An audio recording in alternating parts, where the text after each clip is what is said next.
जी अस्सलाम वालेकुम। उम्मीद है कि आप सब लोग खैरियत से होंगे। ये सामने आप देख सकते हैं कि मीडिया रिपोर्ट कर रहा है, जियो न्यूज की ये खबर है कि मरीम नवाज साहिबा ने ऐलान किया है कि दही ख्वातीन को गाय भैंस मुफ्त में मिलेगी। जब इमरान खान साहब के दौर में इस इनिशिएटिव का आगाज हुआ था तो नून लीग इसका मजाक उड़ाती थी। ना सिर्फ नून लीग बल्कि खुद मरियम बीबी क्या कुछ कहती थी। जरा मैं एक छोटा सा क्लिप आपको सुनवाना चाहता हूं, जरा आप ये सुने। जिसका टोटल इकोनॉमिक विजन क्या था? अंडे, कट्टे, मुर्गियां। जी आपने सुना, मरियम बीबी कह रही कि जी उसका टोटल इकोनॉमिक विजन क्या था?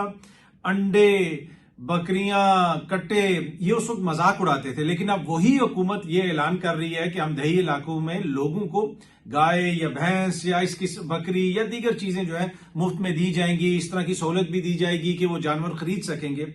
अब इन लोगों को शायद ये चीज अभी समझ आई है। दुनिया भर में ये एक बड़ा ट्राइड एंड टेस्टेड मेथड है कि जब आपने लोगों को पॉवर्टी से उठाना है, गुर्बत से उठाना है, तो उसमें ये जो लाइफ स्टॉक है ये बड़ा इंपॉर्टेंट किरदार अदा करता है। एक जानवर जो है वो पूरा एक खानदान पाल सकता है।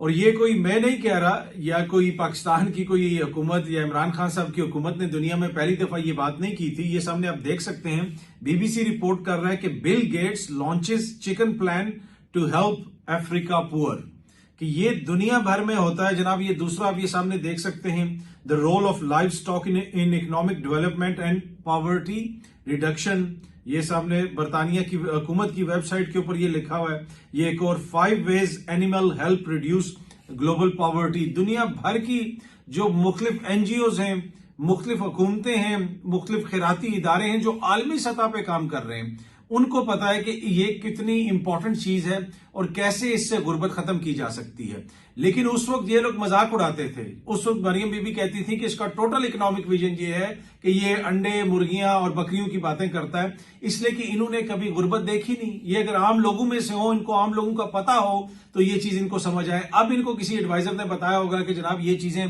ऐसे होती हैं, तो इनको शायद समझ आई हो। जो सोने का चमचा लेके पैदा हो, जो लाखों रुपए के कपड़े पहने, जो लाखों रुपए के जो है घड़ियां पहने, जिनके जूते जो हैं वो आम बंदे की पूरे साल की तनख्वाह से महंगे हों, उनको ये चीजें बड़ी देर से समझ आती हैं। लेकिन अब ये कहा जा रहा है हुकूमत की जानिब से, पंजाब की हुकूमत की जानिब से, कि दही ख्वातीन को ये चीजें दी जाएंगी। और खान साहब के इकोनॉमिक विजन का तो ये मजाक उड़ाते थे, लेकिन इस वक्त हालत क्या है ये सामने देख सकते हैं आप। आज की ये एक्सप्रेस की खबर है कि अक्टूबर तक वफाकी हुकूमत के कर्जों में 3,919 अरब रुपए का इजाफा हुआ है। जी हाँ जी, 3,919 अरब रुपए का इजाफा हुआ है वफाकी हुकूमत के कर्जों में। अगर आप इस खबर की डिटेल देखें तो इसके अंदर जो अदादो शुमार हैं उनके मुताबिक वफाकी हुकूमत के कर्जाजात का हुजम जो है अब वो 69,114 अरब रुपए है, और इसमें 47,231 अरब रुपए का मुकामी और 21,884 अरब रुपए का बैरूनी कर्जा शामिल है। स्टेट बैंक के मुताबिक दिसंबर 2023 में वफाकी हुकूमत के कर्जों का हुजम 65,195 था। 65,195 था जनाब पिछले बरस, और इस बरस जो है वो 69,114 अरब रुपए हो चुका है।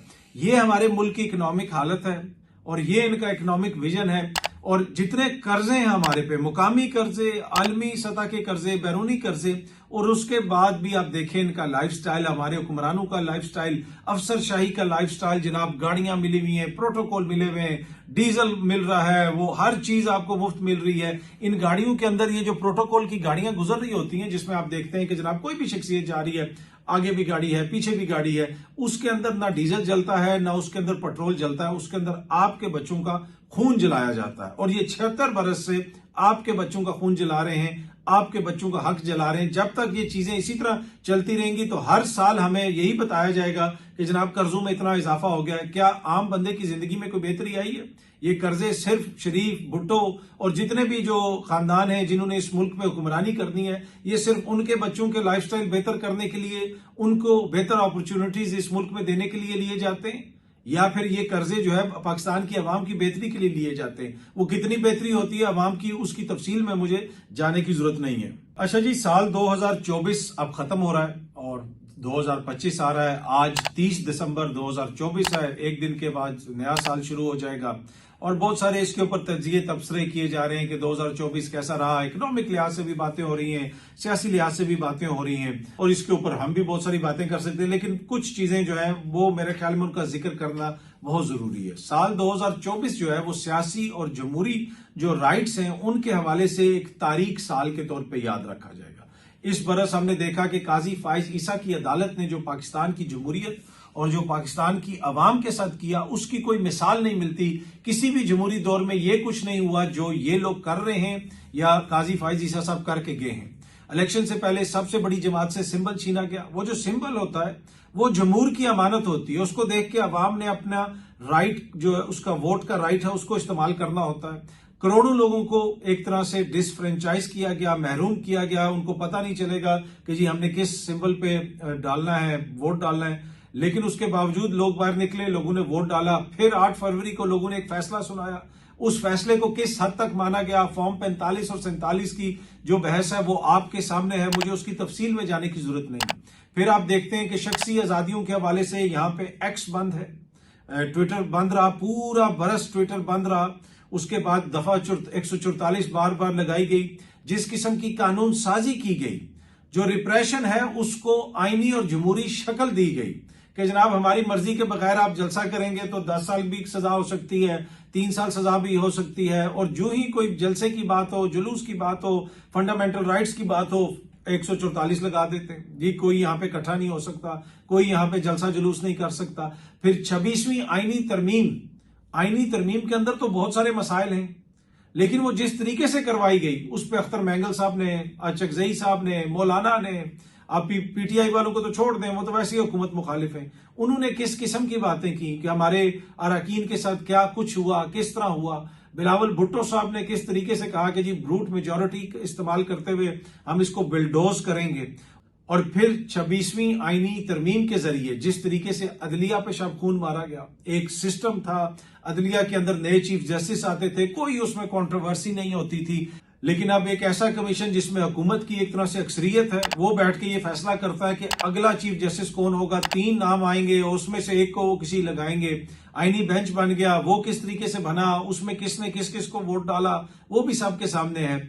और सारी बहस के अंदर, मुल्क के अंदर जो कुछ भी होता रहा, उस सारी बहस के अंदर एक तरह से अदलिया इररेलेवेंट हो गई, आपकी सुप्रीम कोर्ट इररेलेवेंट हो गई।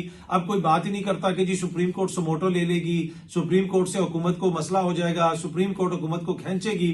अब ये कोई बात ही नहीं करता, इसलिए कि ऐसी कानून साजी कर दी गई जिससे ये तासुर मिलता है कि जैसे अब इंतजामिया अदलिया से बालादस्त हो गई है। और काजी फाइज ईसा साहब के दौर में हमने ये चीज देखी कि जब भी इंसानी हकूक की बात आई, ये 2024 में जब भी किसी मसले को उठाया गया कि ये इंसानी हकूक का मसला है, तो हमेशा वो इंतजामिया की तरफ खड़े हुए नजर आए। उनका मौकिफ, अटॉर्नी जनरल का मौकिफ या हुकूमती मौकिफ हमेशा हमें एक पेज पे नजर आया, चाहे वो 6 जज साहिबान के खत वाला मामला हो या कोई और मामला हो। हर जगह पे काजी फाइज ईसा साहब हमें हुकूमत के साथ खड़े हुए नजर आए, ताकतवरों के साथ खड़े हुए नजर आए। जो मजलूम अपनी दादरसी के लिए एक उसके पास उम्मीद होती थी कि वो अदालत में जाएगा और उसको कुछ ना कुछ मिल जाएगा, काजी फाइज ईसा साहब ने सबसे बड़ा काम ये किया, उन्होंने उस उम्मीद का कत्ल किया। उन्होंने मेक श्योर किया कि कोई भी अदालत से ये उम्मीद लगा के ना बैठे कि अदालत हुकूमत के खिलाफ कोई फैसला देगी, अदालत हुकूमत को चैलेंज करेगी और लोगों के फंडामेंटल राइट्स का प्रोटेक्ट करेगी या फिर उनको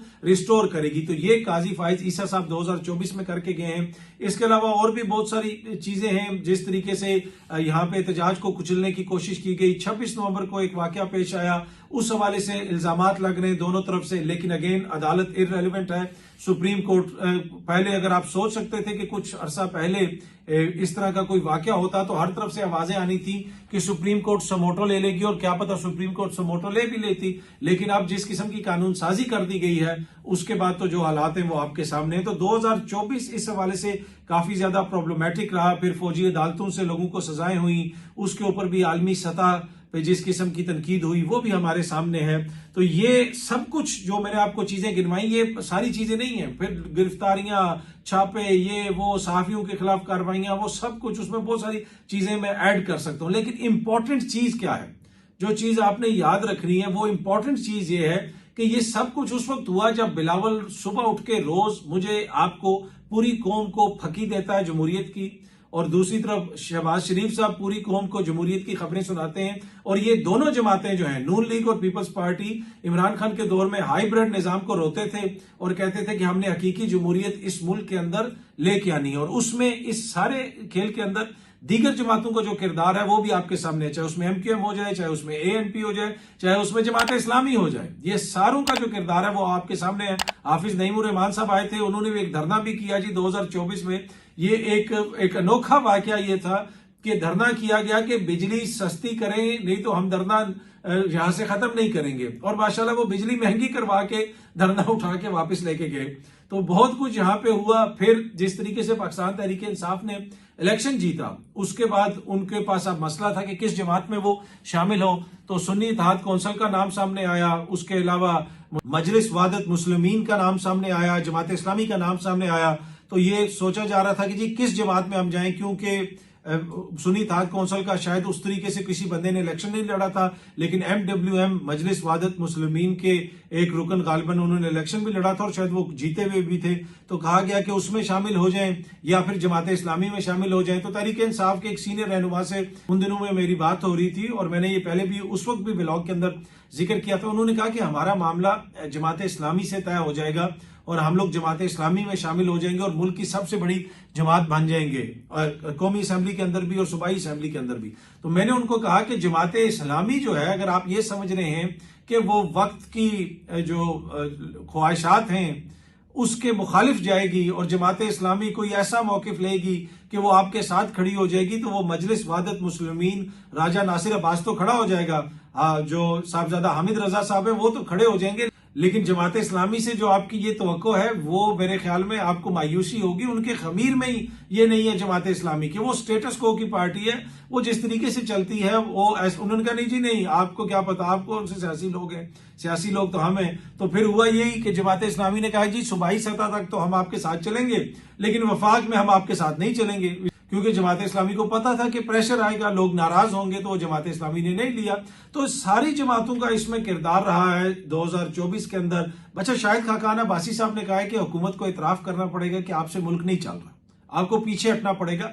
ये नून लीग के वजीर आजम रह चुके हैं शाहिद खाकान अब्बासी साहब। इसके अलावा और भी बहुत सारी आवाजें आ रही हैं, बातें हो रही हैं, जहां पे शाहिद खाकान अब्बासी साहब ये कह रहे हैं कि जी नून लीग को पीछे हटना पड़ेगा, हुकूमत को पीछे हटना पड़ेगा और मानना पड़ेगा कि हुकूमत हमसे नहीं चल रही। वहां पे नजम सेठी साहब ये कह रहे हैं कि ये मुज़ाकरात सिर्फ एक ही सूरत में कामयाब हो सकते हैं, अगर इमरान खान अपने मौकिफ से थोड़ा सा पीछे हटें।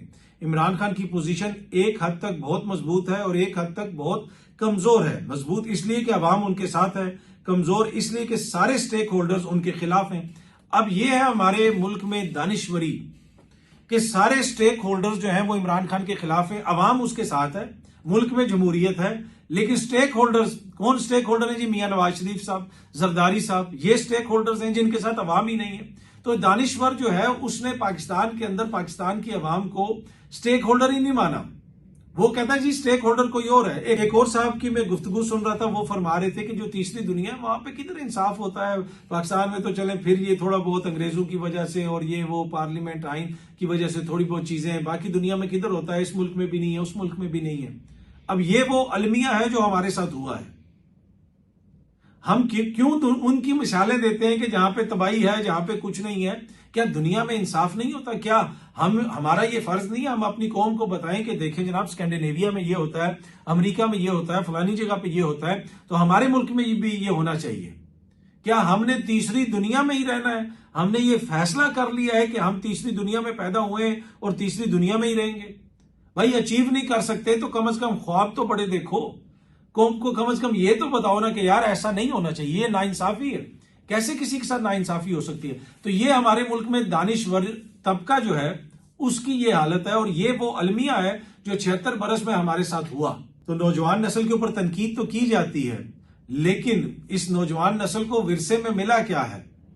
ये लोग मिले हैं, ये बुजुर्ग मिले हैं जो ये बताते हैं कि जनाब के ना आवाम स्टेक होल्डर है, ना तीसरी दुनिया में इंसाफ होता है, चीजें इसी तरह चलती हैं जो इसी तरह चलती रहेंगी। भाई कम से कम उनको उम्मीद तो दो ना, कम से कम दानिश्वर तो हमने दुनिया में देखे हैं कि जो वो बात करते हैं, जो बताते हैं कि जनाब कैसे चीजें बेहतर हो सकती हैं, जो आला से आला मिसाल देते हैं, जो दुनिया भर से चीजें ढूंढ के लाते हैं कि जी ऐसे चीजों में बेहतरी हो सकती है। यहाँ पे हमें बताया जाता है कि ना अवाम स्टेक होल्डर है, ना ही तीसरी दुनिया में इंसाफ होता है, लिहाजा इसी तरह निजाम चलता रहेगा। तो चलिए इसी तरह चलाते रहें। और फिर बद तहजीब नौजवान, बुरा नौजवान, क्योंकि वो क्वेश्चन करता है, वो आपकी इस बात के ऊपर कहता है कि आप कैसे मेरे साथ ये जुल्म कर सकते हैं। आप मुझे ये कह रहे हैं कि हमने इस तरह जिंदगी गुजारी है, हमने इसको कबूल कर लिया है, तुम भी इसी तरह जिंदगी गुजारो, तुम भी बिलावल की गाड़ी के आगे भांगड़े डालो, तुम भी जनाब शरीफ खानदान के बच्चों को दोबारा इलेक्ट करवाओ, उनको अगली हुकूमत दो, तुम इमरान खान की भी गुलामी करो। अब इमरान खान